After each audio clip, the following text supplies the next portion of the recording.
court forms ask for your gross monthly income. If your income changes by the shift you work, this can be a little tricky. We have some tools and tips to help you figure this out. When your pay changes based on your shift, it's called a shift differential. You may be familiar with other related terms. What's important is that your pay changes, so you need to account for this when you're calculating your income. How you do this depends on if you always work the same number of each shift each week.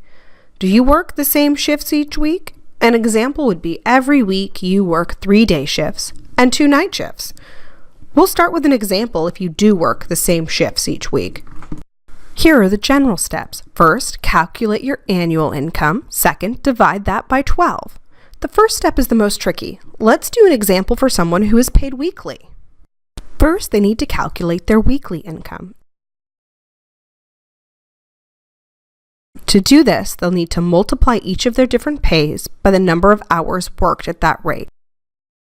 Now, say you make $15 an hour working day shifts and $22.50 an hour for night shifts. You work 2 8-hour day shifts and 3 8-hour night shifts each week. Now multiply your pay by how many hours you work at that pay and add them together. Here, you make $780 each week. But how much do you make per year?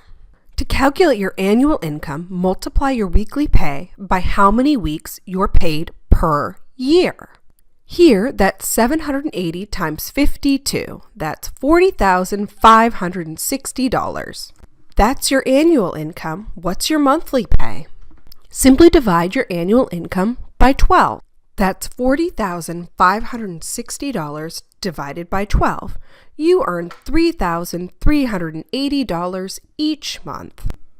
Not everyone works the same shifts every week. Maybe some weeks you work days and others you work nights.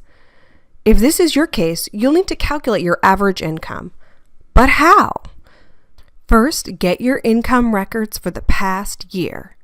Add up all of your income, then divide by 12.